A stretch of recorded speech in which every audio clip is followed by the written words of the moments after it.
Market Mantra. Market Mantra.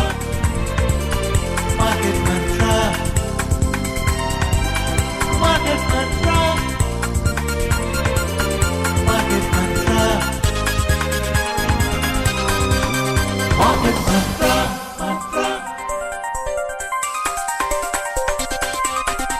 Market Mantra.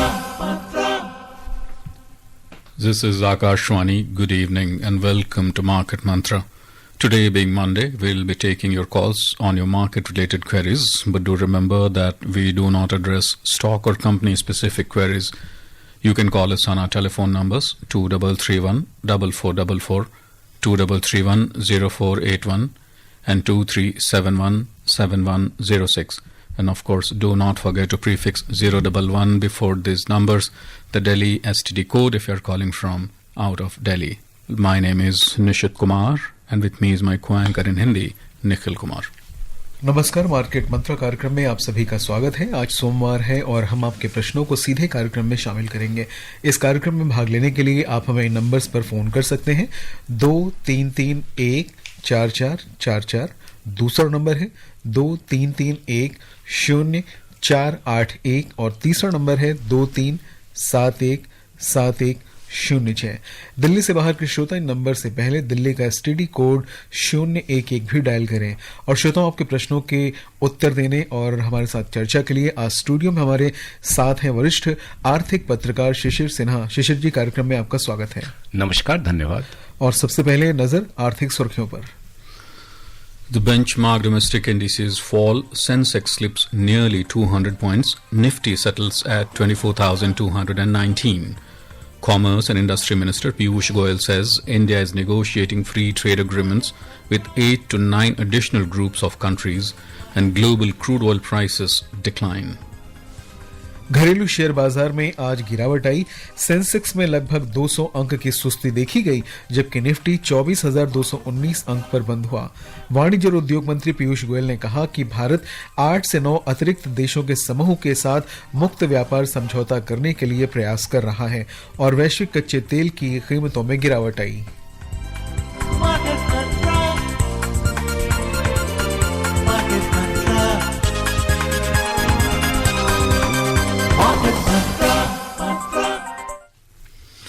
The views and opinions expressed by experts in this program are their own and not those of Akashwani. Akashwani advises its listeners to do their own research or consult a registered professional before taking any investment decision.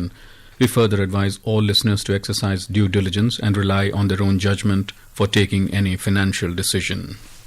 और बढ़ते हैं खबरों की तरफ। घरेलू share बाजार आज गिरावट के साथ बंद हुए। सेंसेक्स 0.22% यानी 172 अंक नीचे आकर 77,369 पर बंद हुआ। निफ्टी 0.14% यानी 33 अंक की सुस्ती के साथ 24,219 पर पहुंच गया। वहीं नेशनल स्टॉक एक्सचेंज के विस्तारित बाजार में मिला जुला रुख देखने को मिला। मिड कैप सूचकांक में 0.1% की बढ़त दर्ज हुई, जबकि स्मॉल कैप सूचकांक में 0.3% की गिरावट आई। इससे पहले बाजार आज मामूली बढ़त के साथ खुले थे, लेकिन शुरुआती बढ़त को बरकरार नहीं रख सके। दोपहर के सत्र के दौरान बिकवाली का दबाव बढ़ने से दोनों सूचकांक नकारात्मक दायरे में चले गए और दिन भर बाजार दबाव में बने रहे। The benchmark domestic equity indices ended in a negative zone today.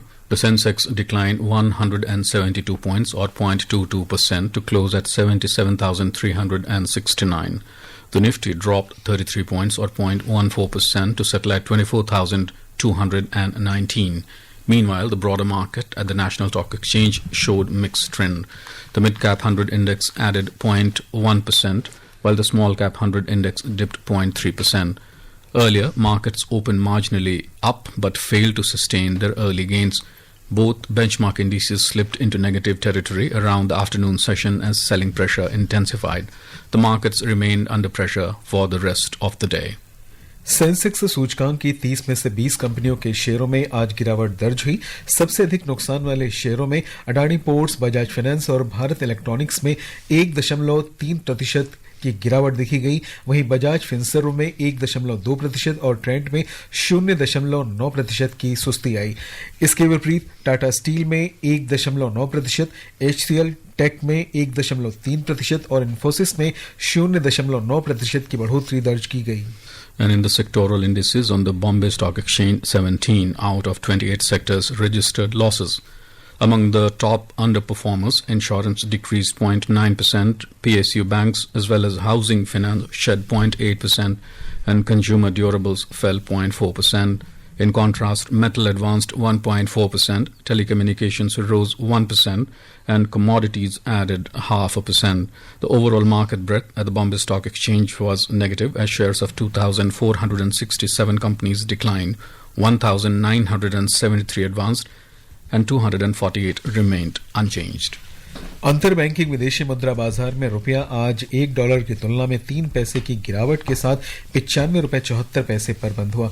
शिशिर, एक बार फिर से कार्यक्रम में आपका बहुत बहुत स्वागत है। आज कारोबार का इस सप्ताह का पहला दिन रहा और गिरावट के साथ इसकी हमने देखी जब बाजार बंद हुआ गिरावट के साथ बंद हुआ, और पिछला सप्ताह भी जो था मिला जुला कारोबार हमने देखा, तो उसमें क्या कहेंगे इस पर आप? देखिए, बाजार को एक कहते हैं ना स्पष्ट दिशा की जरूरत है और स्पष्ट दिशा मिल नहीं पा रहा है, क्योंकि आज अचानक पता चलता है कि अंतर्राष्ट्रीय परिस्थितियां आपके अनुकूल नहीं है। अब अभी हम लोग बात करें हॉर्मुज की बात करें, अब वहां पर कहा गया है कि जो भी जहाज गुजरेंगे उनको एक शुल्क अदा करनी है। दूसरी तरफ अमेरिकी राष्ट्रपति ने जो कहा है कि वो जो है वो सैंक्शन प्रतिबंध की बात कर रहे हैं। तो इससे क्या है कि अंतर्राष्ट्रीय बाजार में अंतर्राष्ट्रीय परिस्थितियां जो है वो बाजार के अनुकूल नहीं है, जिसका असर आप देख रहे हैं कि बाजार आज आप देखिए, आपने जैसा शुरू में कहा कि बाजार की शुरुआत अच्छी हुई थी, जिसको हम लोग तकनीकी भाषा में कहते हैं कि गैप अप ओपनिंग हुई थी, लेकिन उसके बाद उसको वो बनाए नहीं रख सका, क्योंकि परिस्थितियां और जो कहते हैं ना कि संकेत जो थे वो बहुत पक्ष में नहीं थे। इन्हीं सब का नतीजा ये रहा कि आज बाजार में हमें जो है गिरावट, हालांकि गिरावट कोई बहुत बड़ी नहीं, मामूली गिरावट है। एक महत्वपूर्ण जो आज तथ्य मुझे लगा कि है वो है आपका तकनीकी जो आईटी कंपनी के शेयर हैं उनमें हमने आज तेजी देखी। जो पिछले कुछ समय से लगातार ऐसा माहौल बन रहा है कि आईटी कंपनियां जो हैं वो पिछड़ रही हैं, एआई के मामले में हमारे पास कुछ भी नहीं है तो हम काफी पीछे चले जाएंगे। लेकिन अगर हमारी आईटी सेक्टर में थोड़ी सी भी बढ़ोतरी आती, थोड़ी सी भी बेहतरी स्थिति देखने को मिलती है तो उसका हमें फायदा देखने को मिलेगा। और जहां तक सवाल है वित्तीय सेवाओं की बात हम लोग करें, चाहे सरकारी बैंकों की बात करें या निजी बैंकों की बात करें, एनबीएफसीज की बात करें, वहां पर जो हमने गिरावट देखी है, अब वहां पर एक ये भी चिंता जो है वो सताने लगी कि हमारा इंटरेस्ट मार्जिन पे क्या असर पड़ेगा, क्योंकि अब आने वाले समय में ब्याज दर बढ़ने की तो बात है, लेकिन फिलहाल जो पहली और दूसरी तिमाही जो है वहां पर हमारे ब्याज के ऊपर दबाव बना हुआ है। तो इसकी वजह से फाइनेंशियल सेक्टर्स में भी हमने गिरावट देखी। लेकिन आज का जो पॉजिटिव मैं पॉइंट कहूंगा वो है आईटी कंपनियों में बढ़त। मुनाफा वसूली भी इसके पीछे कोई रीजन? देखिए, मुनाफा वसूली अलग अलग तरीके से लोग करते हैं, और अगर आप देखेंगे कि जो घरेलू वित्तीय संस्थाएं हैं जो पिछले कुछ समय से काफी निवेश कर रहे हैं, वो एक मौका जरूर तलाशते हैं, क्योंकि उनको भी अपने, जिसको कहते हैं कि अपने बैलेंस शीट को बेहतर करना है। और एक बड़ी बात ये भी आप ध्यान में रखिए कि जो विदेशी संस्थागत निवेशक हैं जो बीते कुछ समय से लगातार हमारे लिए सेलर बने थे, वो अब बायर की पोजीशन में है। तो ये दोनों चीजें हमारे लिए एक कह सकते हैं कि जब उनकी ज्यादा मुनाफा वसूली होती है तो घरेलू संस्थागत निवेशक ज्यादा निवेश करते हैं, घरेलू संस्थागत निवेशक जब मुनाफा वसूली करते हैं तो विदेशी संस्थागत निवेशकों की हमारी खरीदारी देखने को मिलती है। बाजार इस समय एक दिशा की तलाश कर रहा है, एक ऐसे संकेत की तलाश कर रहा है जो आगे बढ़ने में उसे मदद कर सके। Nifty at 24,000, Shishir ji, when do we remember this happening for such a long period, the Nifty kind of sailing in that very narrow zone? Of course, it's a very, after say a good gap, we are seeing this kind of narrow range or narrow bound trading. But I feel that currently the market is in a zone where there is no fixed direction. Today, you will have one kind of movement in one particular sector, like defense sector. We always say that defense is something where there will always be interest. Today, we have found that there was selling in the defense sector. Pharmaceutical sectors, we saw some kind of selling. We saw financial services, irrespective of whether they belong to private sector or the public sector. So the real issue is that what kind of direction we are looking for. Are we looking for any positive indications? Are we looking for any good policy direction? Are we looking for some kind of indication on the capital gain tax if we talk about the institutional investor point of view? So these are some of the issues which we are looking for, and the market is looking for some kind of clarity on those issues. Unless there are some clarity, the market will always be in the range bound. And please remember that the global uncertainties and the global situations are still, we do not know which direction it is going on. The global uncertainties and so on and so forth, the factors which are affecting the market. The direction you talk of, it's been ubiquitous kind of. If we look at every sector, be it defense, pharma, IT, banking, finance, everywhere, it's just like kind of seesawing here and there. So, for the benefit of our listeners, do you see any such sector, if we may say so, which can be kind of a standout? That is one, and of course which can have that kind of an uptick in the coming days. I think the financial services, despite 1 or 2 days of down, I think the financial services and especially the public sector banks are something which we should be focusing on. They are also having, of course, they are having their own issues, but still they are on some kind of strong background. At the same time, the other one is the FMCG. Now we are entering into what we call as the festival season. So if we find some kind of good growth in the FMCG sales, then the FMCG companies will also be benefited. And the third one is, of course, the IT sector, because after that AI, what we can say AI jolt, now we are in a situation where we can say, okay, we can put some weight on the IT sector. So these are the three sectors: financial sector, especially the public sector bank. The second one is, of course, the FMCG sector, and the third one is the IT sector. Right. Moving on, Union Commerce and Industry Minister Piyush Goyal has said that India is in negotiations with at least 8 to 9 additional group of countries and individual nations that together account for another $15 trillion of GDP. Addressing a roundtable meeting in Japan, Mr. Goyal said that the countries' free trade agreements would eventually cover about 75% of the global trade and help position India as a trusted partner in global value chains. He said India has a large domestic market and it opens its doors to the world with 9 free trade agreements signed in the last 4 years. The minister added that these 9 agreements cover economies with a combined GDP of $60 trillion and 38 developed countries. Mr. Goyal is on a 4-day visit to Japan, leading an Indian business delegation of more than 200 representatives to boost trade and investment ties between the two countries.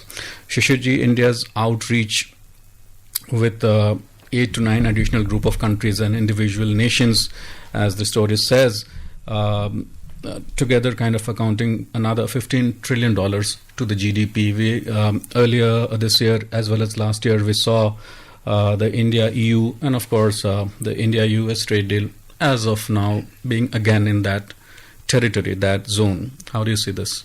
See, I believe that the FTA with Australia, and if you talk about FTA with EU, then we talk about Britain, which Australia and UK have already been operationalized. Then some of the Gulf countries we have seen the FTA have been operationalized. Now India is looking to expand those markets where we have some kind of strong footing. Like if you talk about Japan, the kind of relationship which we have, the kind of cordial relationship with Japan and India, that is also giving some kind of scope for further enhancing the cooperation in terms of the trade and investment. So we have to look for market which are already there, but we have to go deep into that market.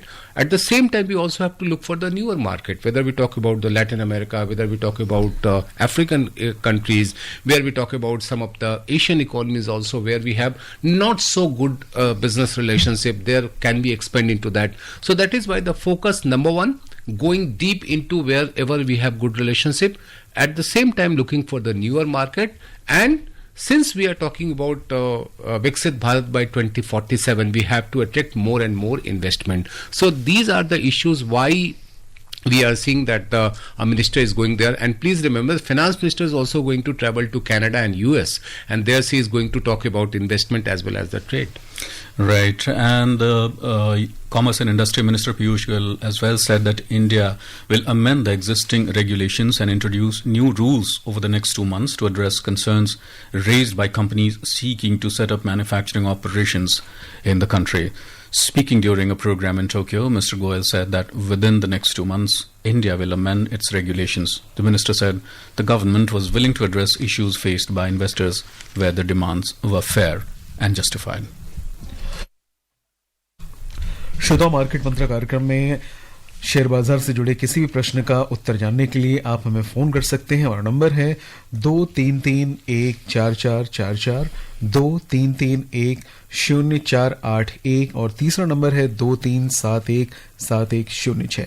In number से पहले 011 लगाना आप ना भूलें। और आगे बढ़ते हैं खबरों में।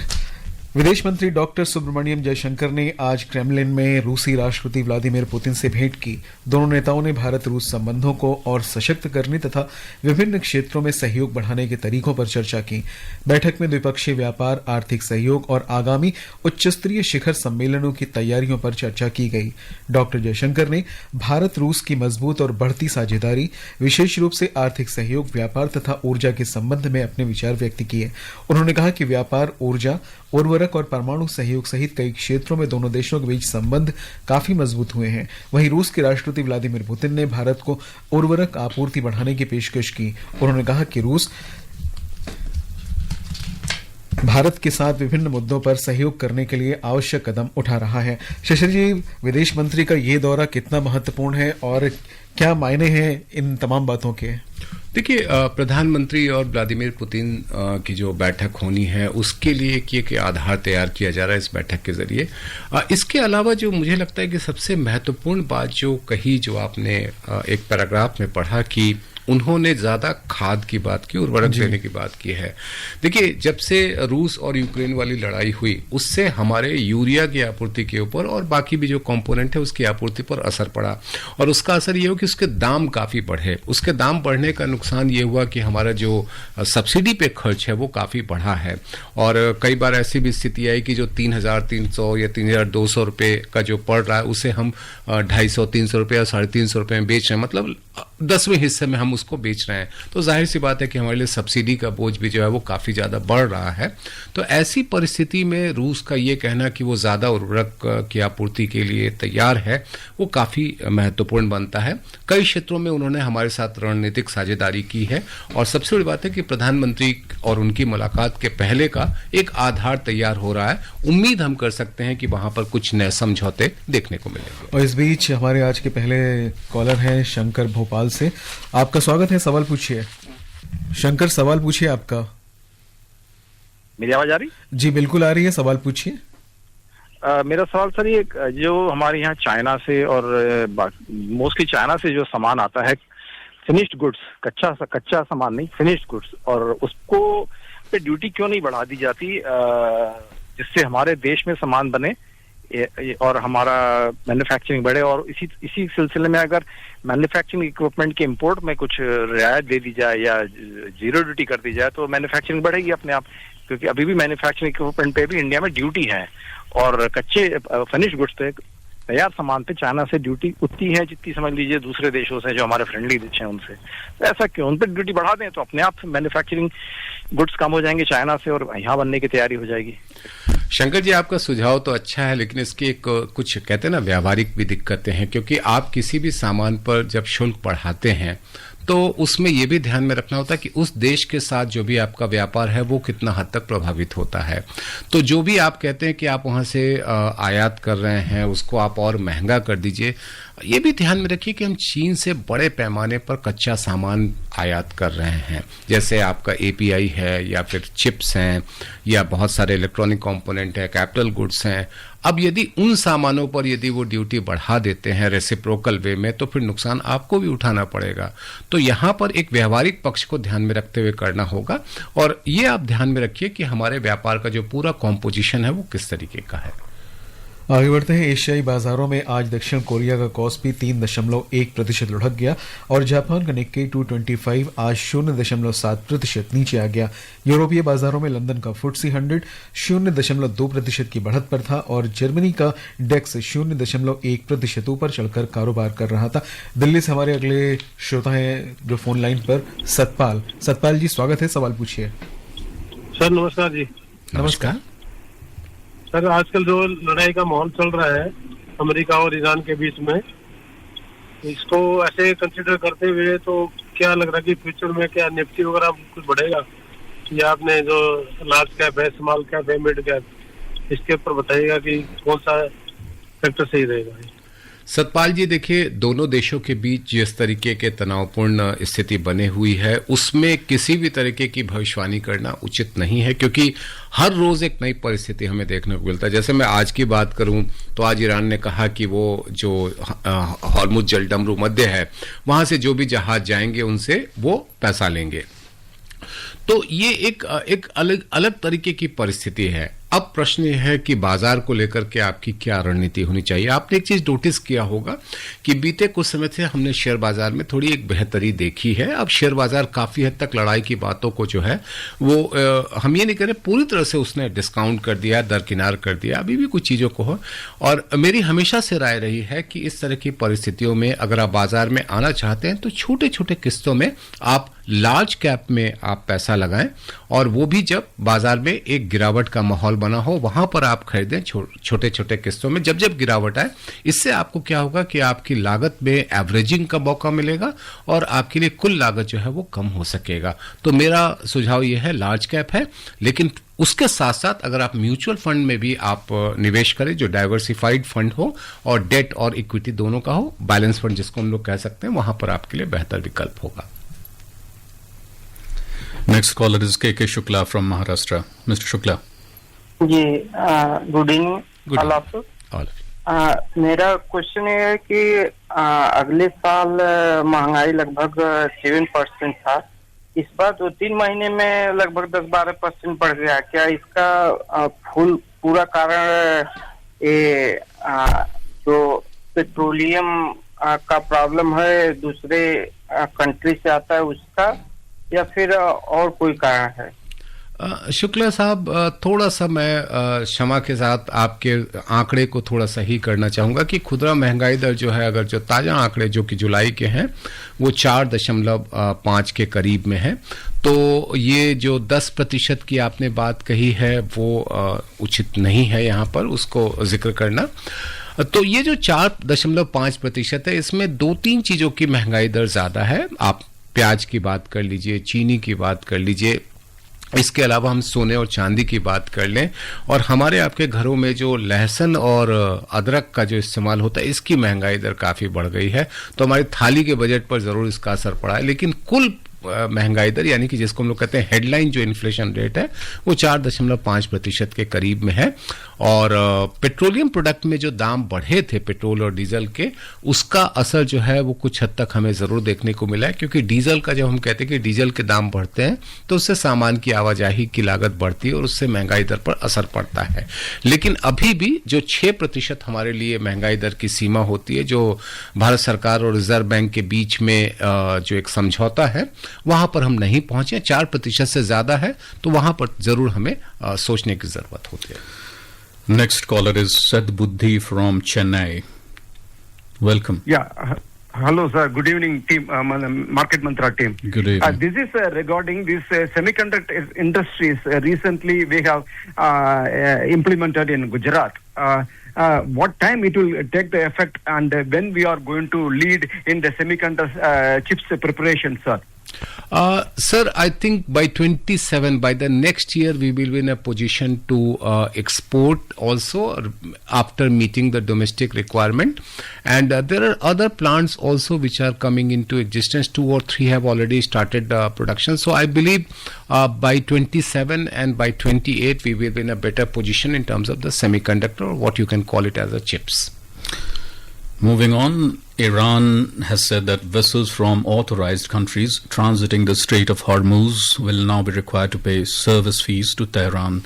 Iran's National Security Commission spokesperson Ebrahim Rezai stated that the fees will cover a wide range of maritime, environmental and logistical provisions.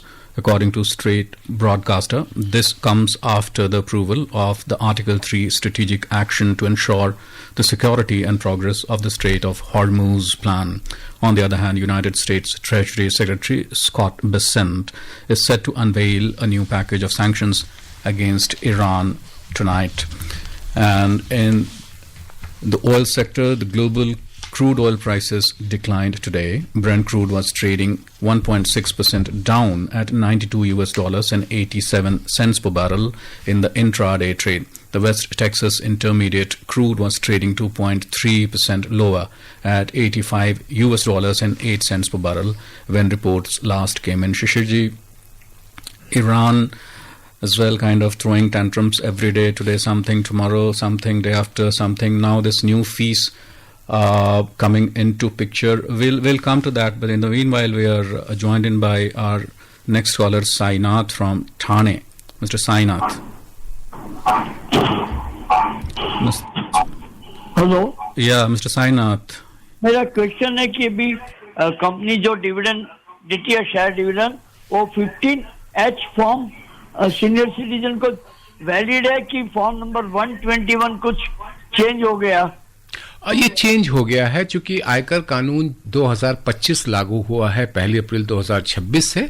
तो उसके तहत आपको जो फॉर्म है, देखिए फॉर्म वही है, बस फर्क ये है कि अब वो एक नई संख्या के साथ है। तो जो आपने 120, 121 की बात की, ऐसा ही कुछ संख्या है जो आपको भरना होगा। और जो आपको डिविडेंड है उस समय में आपके पास एक चिट्ठी भी आएगी कंपनी की तरफ से कि अगर आप आपकी आय जो है वो कर की सीमा से कम है तो आप वो फॉर्म भर दीजिए, आपके डिविडेंड पर टैक्स नहीं कटेगा। Yeah, Shishirji, continuing with our earlier discussions, now Iran kind of trying to levy new fees from any country of the vessels of any country which is transiting the Strait of Hormuz. Now this is something which is of some concern, and also the state broadcaster says that approval of Article 3 strategic action is to ensure the security and progress of Strait of Hormuz plan. Now, this is something of some concern, and again we will come to that, but we have been joined in by our new caller Kaushik from Kolkata. Kaushik. सवाल और एक बार बोलिए जी। सवाल पूछिए Kaushik ji. Hello. हाँ कौशिक जी, सवाल पूछिए। अच्छा सर, मेरा 2 सवाल है जी। एक है जो इन्फ्लेशन 4.5 का जो परसेंटेज है, इसमें कौन से जो बारीकियां हैं इसमें देखी जाती है? क्योंकि एजुकेशन और जो आपका हेल्थ केयर सर्विसेज का इन्फ्लेशन है वो काफी ज्यादा है। एक तो ये दूसरा सवाल ये है कि आज ब्रेंट क्रूड का प्राइस फॉल किया है, फिर भी निफ्टी फॉल किया है, तो इसमें क्या इंटरलिंकिंग है ये समझ में नहीं आया आज। कौशिक जी, पहला सवाल जो आपने महंगाई दर को लेकर के कहा है, देखिए इसमें सबसे बड़ी जो भूमिका महंगाई दर को लेकर के है वहां पर सोने और चांदी की कीमतों को लेकर के, उसके अलावा जो ताजा आंकड़े हैं उसमें प्याज की भी एक भूमिका रही है जिसकी कीमतों में हमने बढ़त देखी। लगभग 22% वहां महंगाई दर है, जबकि चांदी की महंगाई दर 100% के ऊपर है। आपने जो जिक्र किया शिक्षा और स्वास्थ्य के मामले में, वहां पर महंगाई दर है लेकिन उस स्तर पे नहीं है जिसको लेकर के हम बहुत ज्यादा तनाव या चिंता लें।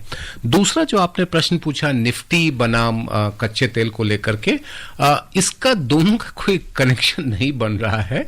ये परिस्थितियां अलग थी जिसकी वजह से निफ्टी में आपने गिरावट देखी। भारतीय सराफा बाजार में 24 कैरेट वाला सोना आज 1% के उछाल के साथ 1,62,154 रुपए प्रति 10 ग्राम पर था। वहीं चांदी की बात की जाए तो चांदी आधा प्रतिशत नीचे आकर 2,45,391 रुपए प्रति किलोग्राम पर थी। शेषर जी, इस कार्यक्रम में शामिल होने के लिए, हमसे चर्चा करने के लिए और श्रोताओं के प्रश्नों का उत्तर देने के लिए आपका बहुत बहुत आभार, बहुत बहुत धन्यवाद। जी धन्यवाद। Thank you, Shishir ji. And before we close, a reminder of the headlines once again. Benchmark domestic indices fall. Sensex slips nearly 200 points. Nifty settles at 24,219. Commerce and Industry Minister Piyush Goyal says India is negotiating free trade agreements with 8 to 9 additional group of countries, and global crude oil prices decline. That's all we have in this edition of Market Mantra. From the entire team here, it's goodbye. नमस्कार। इस कार्यक्रम में विशेषज्ञों द्वारा विचार उनके अपने हैं। आकाशवाणी अपने श्रोताओं को सलाह देता है कि निवेश का निर्णय करने से पहले स्वयं रिसर्च करें या किसी पंजीकृत सलाहकार से राय लें।